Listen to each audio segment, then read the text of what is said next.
ब्योमकेश, आओ बैठो। अजीत बाबू आइए बैठिए। अरे गणेश भाई, ये सब सामान हमारे गेस्ट रूम में रख दो और हम सबके लिए चाय बनाओ जल्दी से। जाओ भाई, रास्ते में कुछ तकलीफ तो नहीं हुई ना? बड़े आराम से आए। बताओ क्या मामला? अरे चाय तो आने दो, इतनी जल्दी क्या है भाई? दरअसल कलकत्ते में एक जरूरी काम है। ब्योमकेश आपके पुराने दोस्त हैं, इसलिए सब कुछ काम छोड़कर यहाँ आए हैं। अब जब आ ही गए हो तो कुछ दिन ठहरो। शहर में एक बहुत अच्छा सर्कस आया हुआ है, वो देखो। हाँ, ख्वाजा पीर की दरगाह है, रामेश्वर का मंदिर है, ये सब कुछ देखोगे नहीं क्या? है? अगर इतना कुछ देखने को है तो फिर बताओ ना जल्दी क्या मामला है। शुभस्य शीघ्रम। एक भूत ने परेशान कर रखा है यार। है?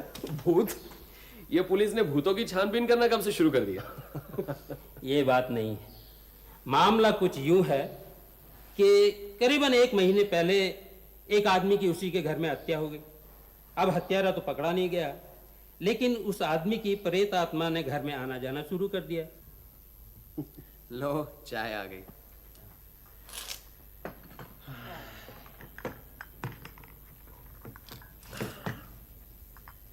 केस तो इंटरेस्टिंग है। फिर? हमारे शहर में नदी के पास एक छोटा सा मकान था, 2 मंजिला, चारों ओर से खुला हुआ, सिर्फ कंपाउंड वॉल से घिरा हुआ। पिछले 15 साल से इसमें बैकुंठ दास नाम का एक जौहरी रहता था। अधेड़ उम्र, बहुत ही कंजूस, लेकिन विनम्र स्वभाव का। उसके साथ में उसकी एक भांजी और एक नौकर, बस यही 3 इंसान रहते थे। शहर में इस जौहरी की सोने चांदी की एक दुकान भी थी, लेकिन हीरे जवाहरात का व्यापार वो अपने घर से ही करता था। इसी जौहरी की हत्या हुई है।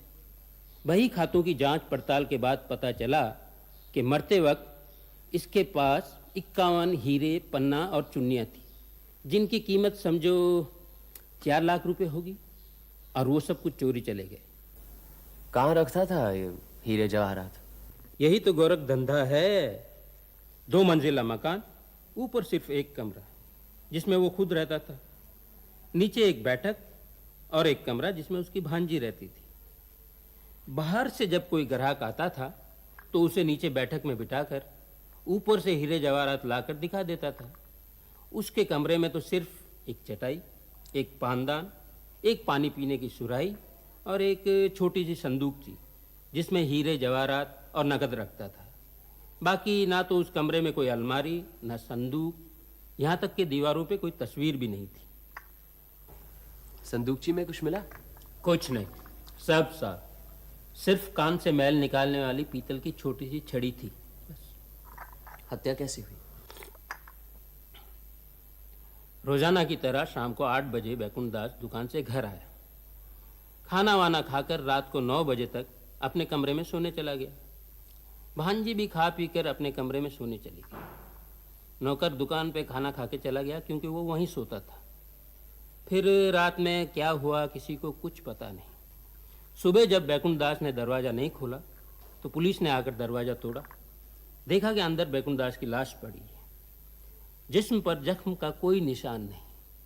लगता था हत्यारे ने उसका गला घोंटकर उसकी जान ली और हीरे जवाहरात लेकर खिड़की से कूद गया। हीरे जवाहरात लेकर कोई बाजार में बेचने आया था? अभी तक तो नहीं। हमारे गुप्तचर चारों ओर फैले हुए हैं। और? बस और क्या, बैकुंठ दास जी के मरने के बाद उनकी भांजी बेचारी अकेली रह गई। रुपया पैसा भी नहीं था। वो तो यहाँ के पुराने वकील तारा शंकर जी ने उसे अपने पास रख लिया। वकील होकर भी अच्छे इंसान निकले। बैकुंठ दास जी के साथ उनके अच्छे ताल्लुकात थे। हर इतवार को वो शतरंज खेला करते थे। लड़की क्या विधवा थी? नहीं, विधवा तो नहीं, मगर कुछ ऐसा ही समझ लो। कम उम्र में शादी हो गई। शादी होते ही माँ बाप गुजर गए। पति भी बिल्कुल बदमाश निकला, आवारा, लोफर, नाटक ड्रामों में पार्ट करता था। फिर किसी सर्कस कंपनी में शामिल हो गया और पता नहीं कहाँ चला गया। तभी से उसके मामा बैकुंठ दास जी ने उसे अपने पास रख लिया, अपनी बच्ची समझ के। अरे आखिर उन्हें भी तो कोई देखभाल करने वाला चाहिए ना। लड़की की उम्र क्या है? यही कोई 23-24 साल। उसका चाल चलन? जहाँ तक मेरा ख्याल है अच्छा ही है। शक्ल भी बस ठीक ठाक है, रिश्तेदार वगैरह? नहीं के बराबर। बैकुंठ दास जी के मरने के बाद कुछ आए भी थे, मगर जब उन्होंने देखा कि रुपया पैसा कुछ नहीं है, सब चोर ले गए, तो वो भी चुपके से खिसक लिए। लेकिन आप तो कह रहे थे कि किसी भूत ने परेशान कर रखा है। इसमें भूत कहाँ है? बस यहीं से भूत की शुरुआत होती है। बैकुंठ दास जी के मरने के बाद उस घर में एक नया किराएदार आया। तब से भूत मंडराने लगा वहां। रोज रात को 15 फुट लंबी प्रेत आत्मा खिड़की से झांकती है। और उन्हें भी देखा है। औरों ने भी देखा है? हाँ, एक सज्जन है शारदा प्रसाद जी। अरे लीजिए, बड़ी लंबी उम्र है आपकी। आइए आइए आइए आइए, मैं आपका परिचय करा दूं। ये हैं ब्योमकेश बख्शी, हमारे कलकत्ता के मित्र, जाने माने प्राइवेट जासूस। और ये उनके साथी अजीत बाबू। नमस्कार। और ये यहाँ के माननीय व्यक्ति श्री शारदा प्रसाद जी, और आप शैलेंद्र कुमार। बैठिए बैठिए ना। धन्यवाद। ये दोनों भूत के विशेषज्ञ हैं। हाँ, हमारे भूत के बारे में यही बताएंगे आपको। आप लोग बैकुंठ दास के बारे में बात कर रहे हैं? जी। बड़ी दुखद घटना है। जब तक गया में पिंडदान नहीं दिया जाएगा, उनकी आत्मा को शांति नहीं मिलेगी। आप क्या भूत प्रेत को मानते हैं? लगता है आप नहीं मानते हैं? हमारे शैलेंद्र जी भी नहीं मानते थे, कहते थे सब ढकोसला है। लेकिन अब कहिए ना शैलेंद्र जी। अब तो यूं समझिए कि पूरा भक्त हूं। सच कहता हूं बमकिस बाबू, पहले मैं आप ही की तरह था, भूत प्रेत को लेकर माथा पच्ची नहीं करता था। लेकिन जब से शारदा बाबू से परिचय हुआ, तब से इस मामले पर जितना बहस की, उतना ही यकीन होता गया कि भूत प्रेत के बगैर इस दुनिया में रहना नामुमकिन है। क्या पता, हमारे लिए तो मुमकिन है। हमें तो कभी भूत प्रेत की कमी महसूस नहीं हुई। खैर, वो सब कुछ जाने दीजिए। शारदा प्रसाद जी, आप हमारे वैकुंठ दास की प्रेत आत्मा की कहानी बताइए। हाँ, आप अभी भूत की कहानी सुनाइए। ये फजूल के बहस से क्या फायदा? तो फिर सुनिए। बैकुंठ दास जी के मरने के बाद 8-10 दिन तक के उनके मकान पर पुलिस का पहरा लगा रहा। इस बीच उनकी भांजी को ताराशंकर बाबू अपने घर ले आए। इन 8-10 दिनों में क्या कुछ हुआ, कुछ ठीक से पता नहीं, लेकिन 2 पुलिस कांस्टेबल उनके मकान पर रात भर पहरा दिया करते थे। पहरा खत्म होने के बाद एक किराएदार वहां रहने आ गया, कैलाश चंद्र मलिक। उनकी सेहत अच्छी नहीं रहती थी, इसलिए रिटायरमेंट के बाद वो अपनी सेहत अच्छी करने यहां आए थे। उन्होंने बिना जाने बूझे दरियाफ्त किए ये मकान किराए पे ले लिया था, और मकान मालिक ने भी उन्हें कुछ बताना जरूरी नहीं समझा। एक दिन कैलाश चंद्र जी उसी ऊपर वाले कमरे में, जहां पर बैकुंठ दास जी मारे गए थे, अकेले सो रहे थे। आने के दूसरे दिन ही रात को ठीक 9 बजे उनकी नजर खिड़की पर गई। उन्होंने देखा एक भयानक चेहरा अंदर झांक रहा है। वो चीख पड़े। नीचे से उनके नौकर चाकर ऊपर दौड़ कर आए, लेकिन वो भयानक चेहरा गायब हो चुका था। इसी तरह 3-4 रात वो भयानक चेहरा अंदर झांकता गायब हो जाता, झांकता गायब हो जाता, झांकता गायब हो जाता। सारे शहर में खलबली मच गई। हमें भी खबर मिली। फिर एक दिन 3-4 दोस्तों के साथ हम उनसे मिलने गए। पिछले 15 दिन में 6 बार भूत आया। इस खिड़की से अंदर झांकता था और फिर चला जाता था, जैसे अंदर कुछ ढूंढ रहा हो। किस वक्त आता है वो? कोई ठीक वक्त नहीं, कभी आधी रात, कभी 9 बजे, कभी 10 बजे, लेकिन 9 बजे के बाद। क्या हम भी आकर उस भूत जी के दर्शन कर सकते हैं? हाँ हाँ, क्यों नहीं। 3 दिन के इंतजार के बाद जो हमने देखा, उसके बाद कैलाश चंद्र जी की बातों पर हमें पूरा यकीन हो गया। आपने भूत देखा? जी देखा। बिल्कुल बैकुंठ दास जी की प्रेतात्मा ही थी? अब वो तो मैं ठीक से नहीं कह सकता, लेकिन एक भयानक चेहरा था, एक किसी आदमी का था। कुछ लम्हों के लिए नजर आया, फिर गायब। किसी और ने देखा? हाँ, औरों ने देखा। शैलेंद्र बाबू, आप कुछ कहिए ना, कहते क्यों नहीं है? हाँ, मैंने भी देखा। याद है ना, उस दिन कैलाश चंद्र बेहोश हो गए थे। वो तो डॉक्टर बागची हमारे साथ थे, उन्होंने संभाल लिया, नहीं तो उस दिन एक और ट्रेजेडी हो जाती। इसका मतलब है कि बैकुंठ दास जी की प्रेतात्मा उस घर की खिड़की में मंडरा रही। इसके अलावा और क्या हो सकता है? अच्छा, इस मामले में बैकुंठ दास जी की भांजी क्या कहती है?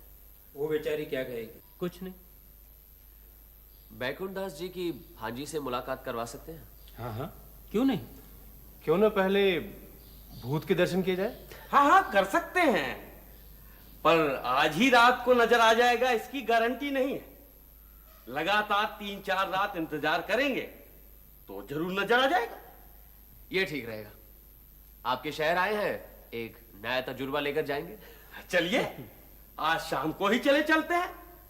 हम आपको 6 बजे लेने आ जाएंगे। क्यों इंस्पेक्टर साहब, ठीक है ना?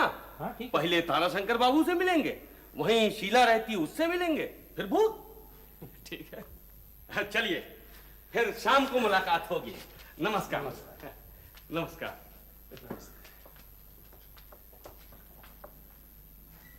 क्यों, है ना कुछ?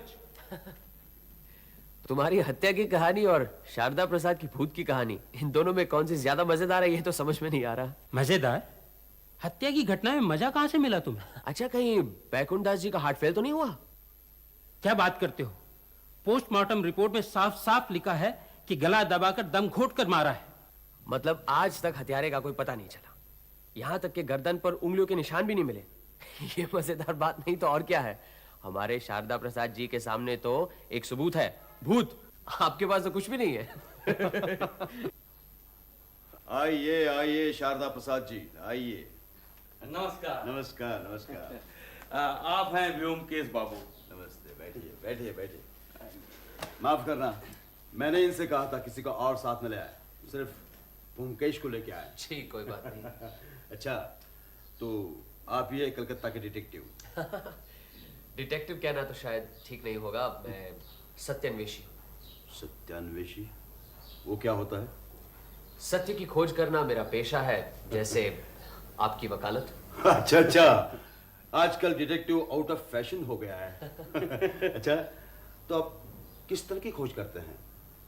सत्य की। वो तो मैं समझा, लेकिन किस तरह का सत्य?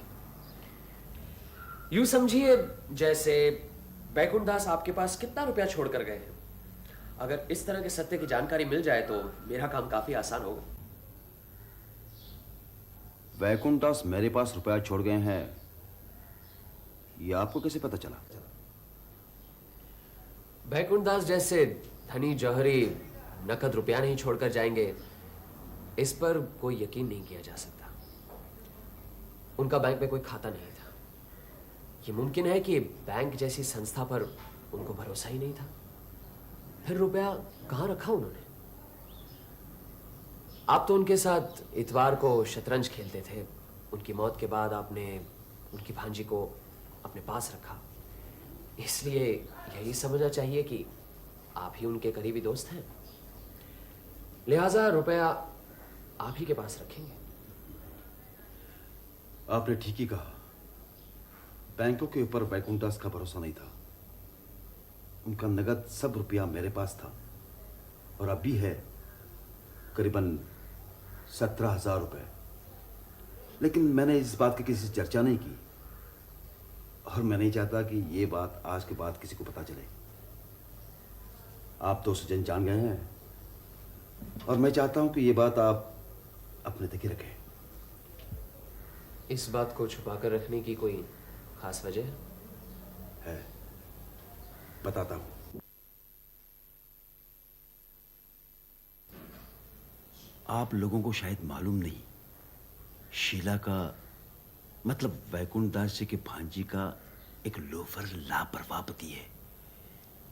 शीला को साथ नहीं रखता, सर्कस पार्टी के साथ कहीं घूमता फिरता रहता है। आजकल कहां है किसी को मालूम नहीं। शीला वैकुंठ दास जी की इकलौती वारिस है, ये उसे मालूम है। अगर इन 17,000 रुपयों के बारे में उसे पता चल गया तो वो जबरदस्ती शीला को यहां से ले जाएगा और 2 दिन में सारा रुपया फूंक कर शीला को फिर यहीं फेंक देगा। और ये मैं होने नहीं देना चाहता। हाँ, सारी जिंदगी शीला को यही रहना है। उसके लिए कुछ तो चाहिए। क्या मैं हमेशा जिंदा रहूंगा? आप ठीक ही कह रहे हैं। अच्छा, मैं शीला से मिल सकता हूँ? दरअसल उसी से मिलने यहाँ आया था। हाँ हाँ। शीला, ये तुमसे कुछ पूछना चाहते हैं। जाइए, पूछ लीजिए।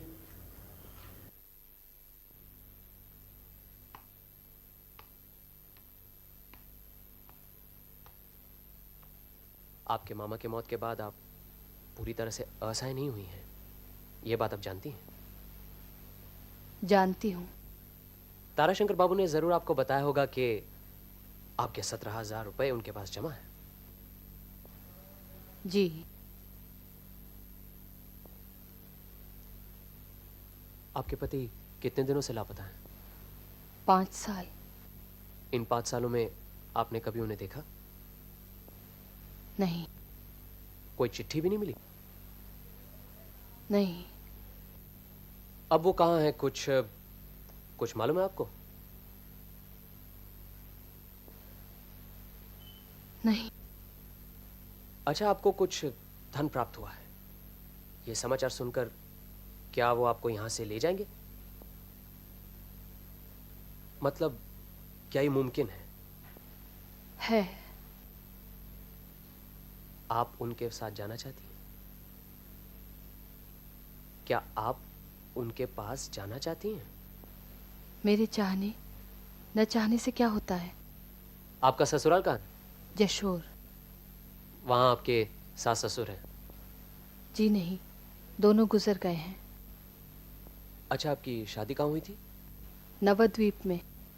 नवद्वीप में आपके माता पिता हैं? जी नहीं, वो भी गुजर गए हैं। कोई चाचा ताऊ? आप वहां नहीं जाना चाहती? नहीं। यहीं ताराशंकर बाबू के यहाँ खुश हैं? जी। उन्हें अपना शुभचिंतक मानती हैं? जी। अच्छा, बैकुंठ दास जी के घर में आप नीचे सोती थी, किस कमरे में? मामा के कमरे के बिल्कुल नीचे। अच्छा, जिस रात आपके मामा की हत्या हुई, उस रात आपने कोई आवाज, झगड़ा कुछ सुना? नहीं। अच्छा, आपके मामा अपने हीरे जवाहरात ऊपर वाले कमरे में ही रखते थे ना? जी हाँ। कहाँ रखते थे? ये नहीं मालूम। फिर भी कुछ अंदाजा होगा, कभी कुछ देखा होगा? कुछ नहीं। आपके मामा से किसी की दुश्मनी थी? मुझे नहीं मालूम। अच्छा ठीक है, आप जाइए।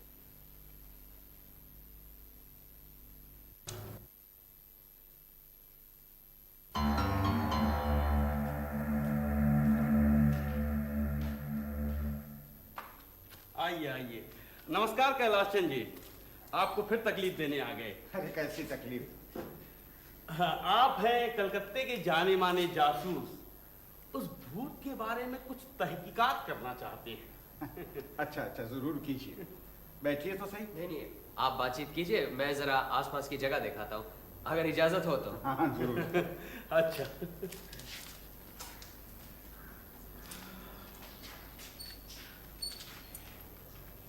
कैसे कैलाश चंद जी, फिर हुए उस भूत के दर्शन? मैं तो तंग आ चुका हूँ। तो फिर छोड़ क्यों नहीं देते इस घर को?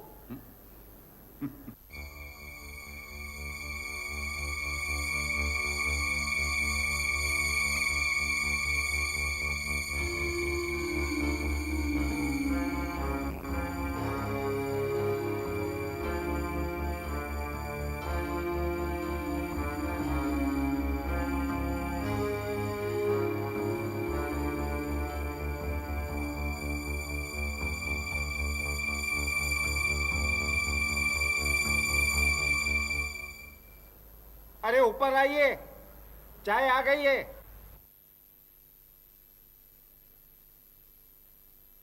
कुछ पता चला? बस देख रहा हूं।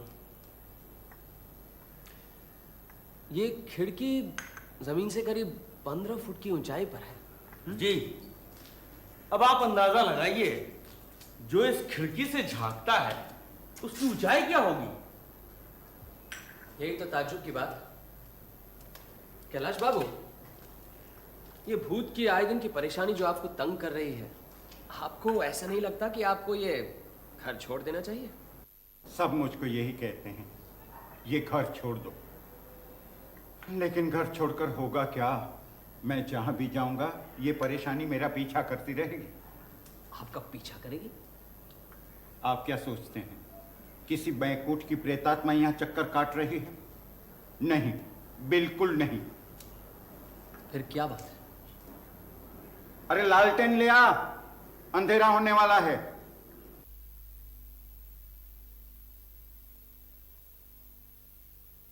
बैकुंठ वैकुंठ सब बकवास है। यह है शैतान, मेरा बेटा। ये क्या कह रहे हैं कैलाश चंद जी? बिल्कुल ठीक कह रहा हूं। उसका एक पाखंडी गुरु है। एक दिन वो अपने गुरु को लेकर आया था मेरे पास। मैंने उसे जूते मारकर भगा दिया। अब दोनों मरघट पर जाकर कंकाल की खोपड़ी में शराब पीते हैं और मुझसे बदला लेने के मंसूबे बांधते हैं। मेरे पीछे शैतान छोड़ दिया है। लेकिन कैलाश कुलांगार संतान है। उसका मतलब क्या है मैं क्या नहीं समझता?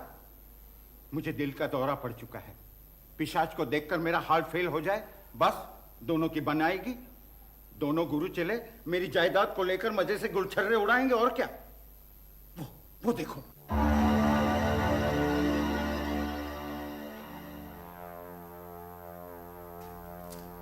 देखा?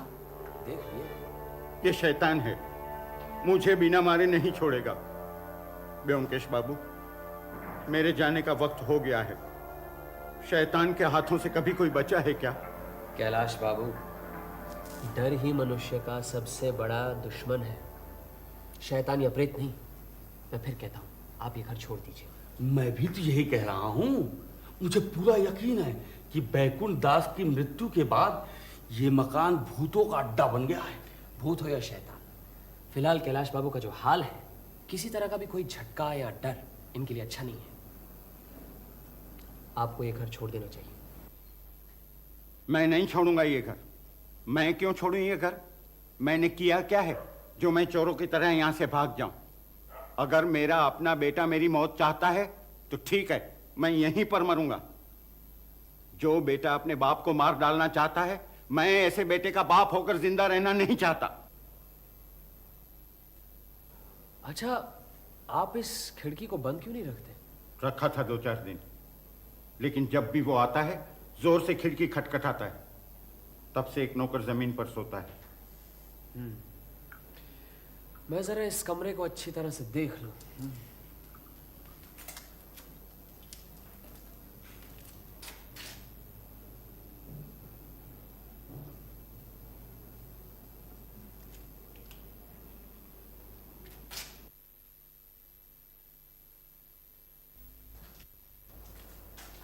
जरा वो चम्मच लीजिएगा।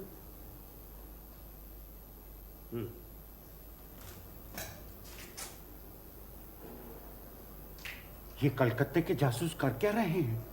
अरे करेंगे क्या? ये शहरी लोग शहर को ही जानते हैं। हमारे यहाँ क्या होता है इन्हें क्या मालूम?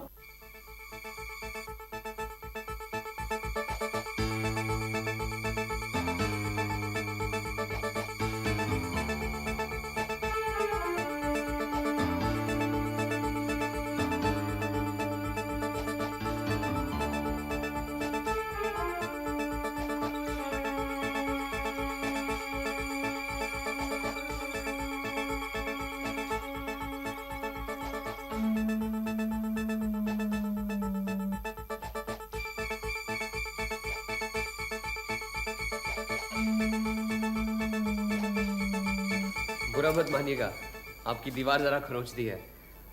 आप पान खाते हैं? कभी कभी। अच्छा, जरा सा चूना मंगवा दीजिए। अरे जरा चुना ना।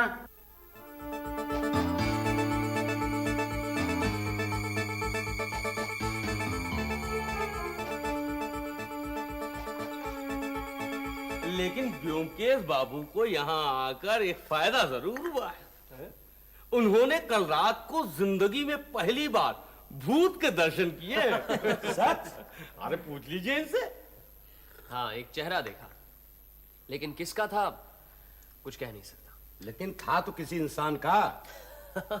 हाँ, इंसान का ही था। देखा, मैं भी तो यही कहता हूं कि मैंने साफ साफ नहीं देखा था, लेकिन हलफ उठा के कह सकता हूं कि चेहरा किसी इंसान का था, जानवर का नहीं। अरे भाई, प्रेतात्मा का चेहरा और उसका मकसद साफ साफ क्या है, ये हम जीवित लोग कैसे समझ सकते हैं? लेकिन मेरा पूरा विश्वास है कि बैकुंठ दास की भटकती हुई आत्मा कुछ कहना चाहती है। हो सकता है वो कातिल का नाम बताना चाहती हो। ऐसी हालत में हमें उसकी मदद करनी चाहिए। ये भी ठीक है। उसकी मदद के लिए हमें चाहिए कि कैलाश बाबू को कह दे कि वो मकान छोड़ दे। इसमें उनकी भी भलाई है और भूत की भी। ये बिल्कुल ठीक कहा आपने। लेकिन वो तो समझे बैठे हुए हैं कि वो भूत उन्हीं की लड़के का छोड़ा हुआ कोई शैतान है। क्या? हाँ। ये सब मैं बाद में समझा दूंगा। फिलहाल यही ठीक रहा कि कैलाश बाबू को समझा बुझा कर जितनी जल्दी हो सके कहीं और जाने को कहा जाए। ये देखो हीरा, आज दिन में इतने लोग थे इसलिए मैंने सब कुछ कहना मुनासिब नहीं समझा। मुझे लगता है हत्यारे का पता लग जाएगा। ये हीरा तुम्हें मिला कहाँ?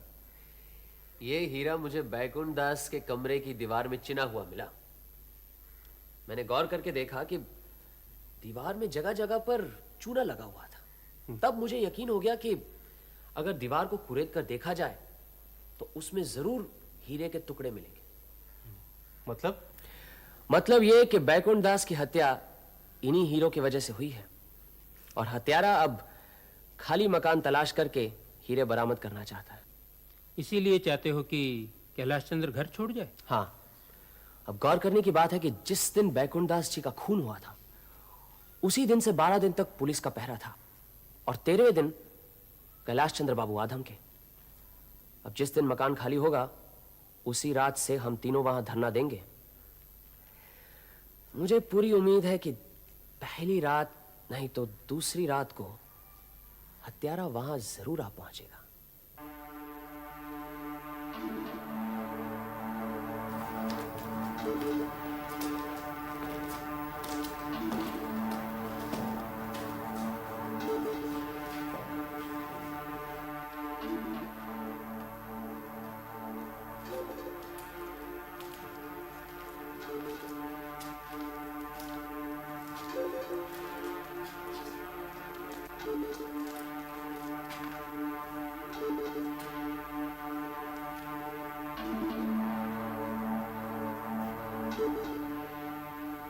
चलो यहीं कहीं जमीन पर बैठ जाते हैं।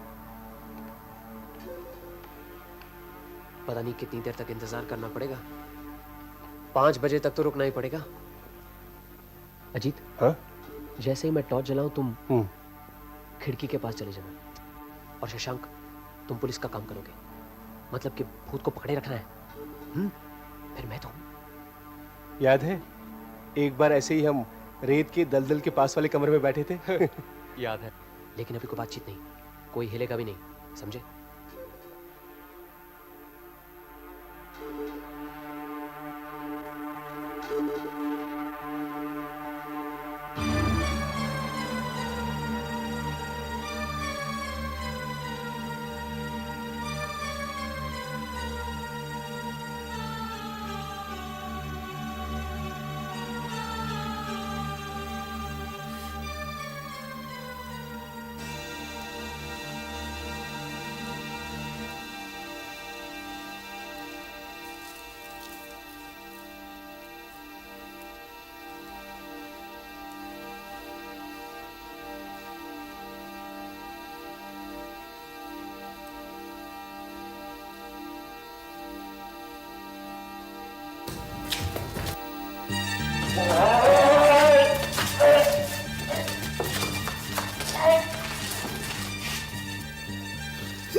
शैलेंद्र बाबू, भागने की कोशिश मत कीजिए, आपको तकलीफ होगी।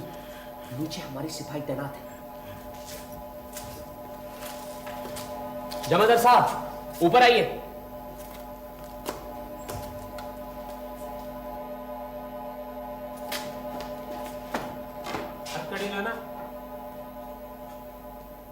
आइए, हम लोग आपका ही इंतजार कर रहे थे।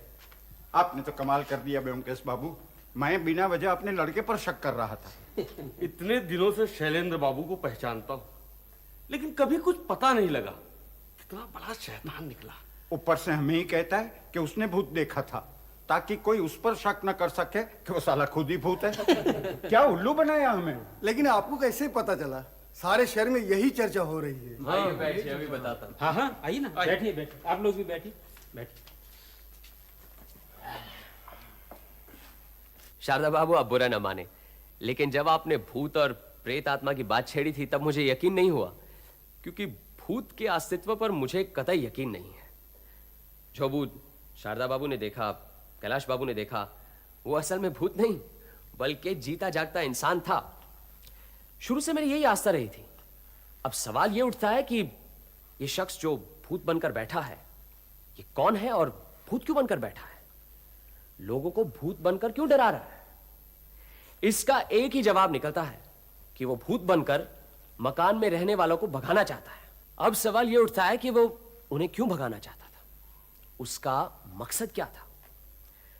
बैकुंठ दास जी की मौत के बाद उनके कीमती हीरे जवाहरात नहीं मिले। पुलिस का कहना है कि जिस लकड़ी के बक्से में उनके रुपए थे उसी में उनके हीरे जवाहरात भी थे और हत्यारा उस बक्से को उठाकर ले गया। अब ये बात कुछ जमी नहीं। बैकुंठ दास जी का चरित्र जैसा था, कंजूस, हमेशा चौकस, ऐसा नहीं जान पड़ता कि वो एक मामूली से बक्से के अंदर अपने कीमती हीरे जवाहरात रखते, लेकिन थे उसी कमरे में। कहां रखे थे? हत्यारे को पता था कि बैकुंठ दास जी के कमरे में कीमती लाखों के हीरे जवाहरात छुपे हैं, इसीलिए उसने उनकी हत्या की। हत्या के बाद लकड़ी का बक्सा खोला, सिर्फ कुछ रुपए मिले, हीरे जवाहरात तो कहीं मिले नहीं।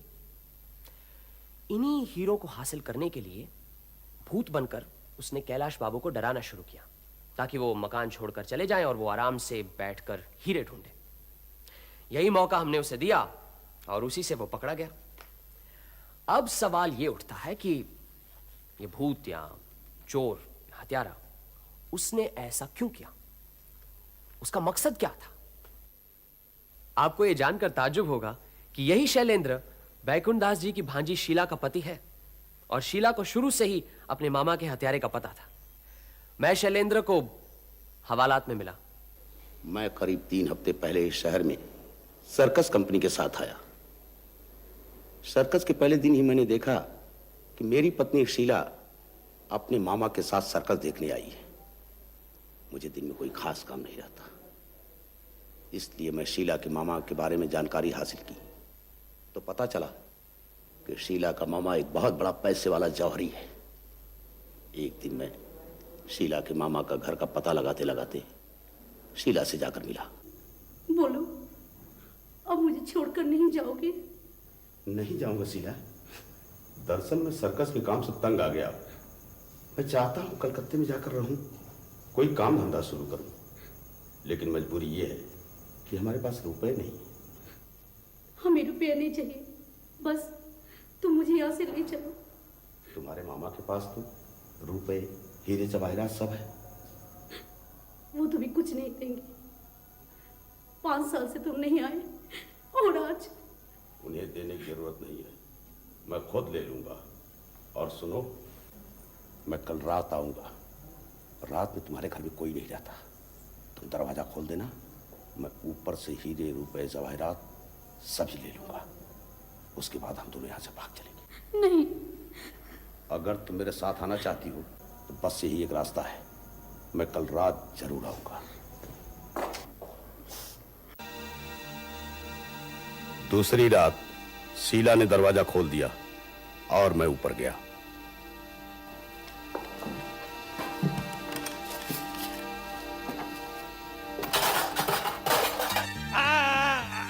हीरे कहाँ है? बता, हीरे कहाँ है? मैं नहीं बताऊंगा। नहीं बताएगा? नहीं। नहीं बता, नहीं तो यही मार डालूंगा।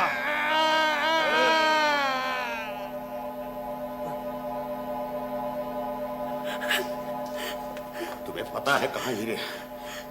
नहीं, लेकिन मैं मारना नहीं चाहता था, लेकिन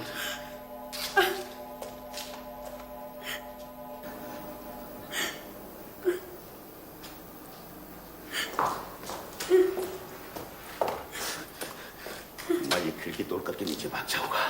तू नीचे जा, मैं अंदर से दरवाजा बंद करता हूँ। कल या परसों फिर आऊंगा, दरवाजा खोल देना। मैं हीरे ढूंढ निकालूंगा। और सुन, खबरदार कभी किसी को कुछ बताने की कोशिश की, फिर तुझे कभी मैं साथ नहीं ले जाऊंगा, समझी? चल भाग, नीचे जा, जा।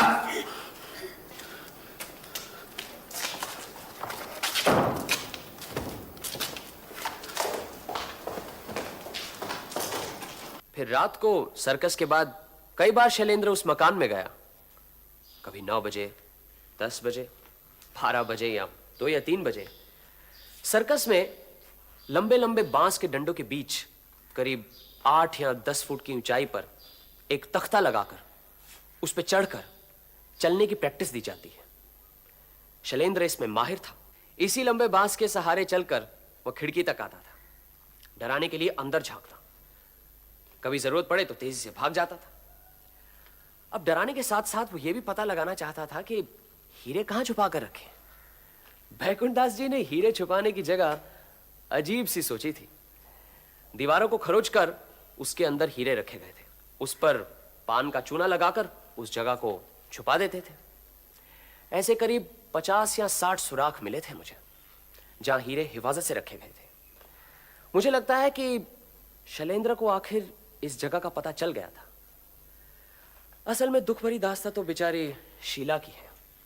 5 साल के बाद पति से मिली, अपने प्यार की वजह से जो कुछ भी हुआ चुपचाप झेलती गई। मामा के मौत के बाद ताराशंकर जी के यहाँ रहने लगी। वहां पर शैलेंद्र ने उससे मिलने की बहुत कोशिश की, लेकिन उसने बात करने से साफ इनकार कर दिया। बहुत बहुत धन्यवाद ब्योमकेश, तुमने हमें शारदा बाबू के भूतों से बचा लिया, वरना थोड़े दिनों में मैं भी भूतों पर यकीन करने वाला था। क्यों शारदा बाबू, अब आपकी क्या राय है? संस्कृत में एक कहावत है, मौक्तिकम न गजे गजे। इसका अर्थ यह होता है कि एक हाथी के सर पर अगर गजमुक्ता नहीं है, इसका मतलब ये तो नहीं कि गजमुक्ता होता ही नहीं है। हाथी के सर पर क्या है ये तो कभी तलाश नहीं किया, लेकिन आपके सर में क्या है ये तो हम सब जानते हैं।